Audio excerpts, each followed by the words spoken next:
السلام علیکم ورحمۃ اللہ وبرکاتہ۔ الحمدللہ الذی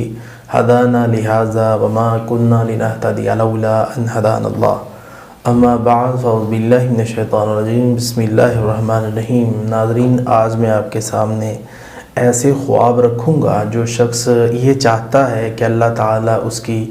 عزت کو بلند کر دے، اور اس کو خواب آتا ہے کہ وہ خواب کے اندر پگڑی یا صافہ یا جو بڑوں کی پگڑی ہوتی ہے اس کے سر پہ رکھی جا رہی ہے، تو اللہ تعالیٰ اس کی دلی مراد اور تمنا انشاءاللہ الرحمن پوری فرما دیں گے۔ جو بندہ یہ چاہتا ہے کہ اللہ تعالیٰ اس کے مقصد کو، اس کی دل کی مراد کو پورا کر دے، اور نماز پڑھتا ہوا دیکھ لے، اذان دیتا ہوا اپنے آپ کو دیکھ لے، انشاءاللہ اللہ تعالیٰ اس کی بھی دل کی مراد کو پورا کر دے گا۔ اسی طرح جو شخص یہ چاہتا ہے کہ اللہ تعالیٰ اس کی دل کی مراد کو پورا کر دے، اور وہ خواب کے اندر اپنے آپ کو دعا مانگتا ہوا دیکھے،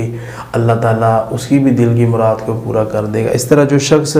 یہ چاہتا ہے کہ اللہ میری دل کی مراد کو پورا کر دے، اور خواب کے اندر وہ حج کر رہا ہے، تو اس کی چاہت یہ ہوتی ہے کہ اللہ مجھے حج کی توفیق دے، تو اس کی انشاءاللہ امید پوری ہوگی۔ اس طرح جو شخص یہ چاہتا ہے کہ اللہ مجھے عمرہ کرنے کی توفیق دے، خواب میں وہ عمرہ کرتا ہوا دیکھ لیتا ہے، تو اس کی بھی اللہ تعالیٰ دلی مراد پوری کر دیتا ہے۔ اور ناظرین، ریل زندگی کے اندر دعا کرنی چاہیے، اے میرے اللہ مجھے حج بیت اللہ کی توفیق دے، اور اللہ مجھے مدینے جانے کی توفیق دے۔ آپ اگر دل سے، سچے دل سے دعا کریں، انشاءاللہ 1 سال نہیں گزرے گا کہ اللہ تعالیٰ آپ کو اپنا گھر ضرور دکھائے۔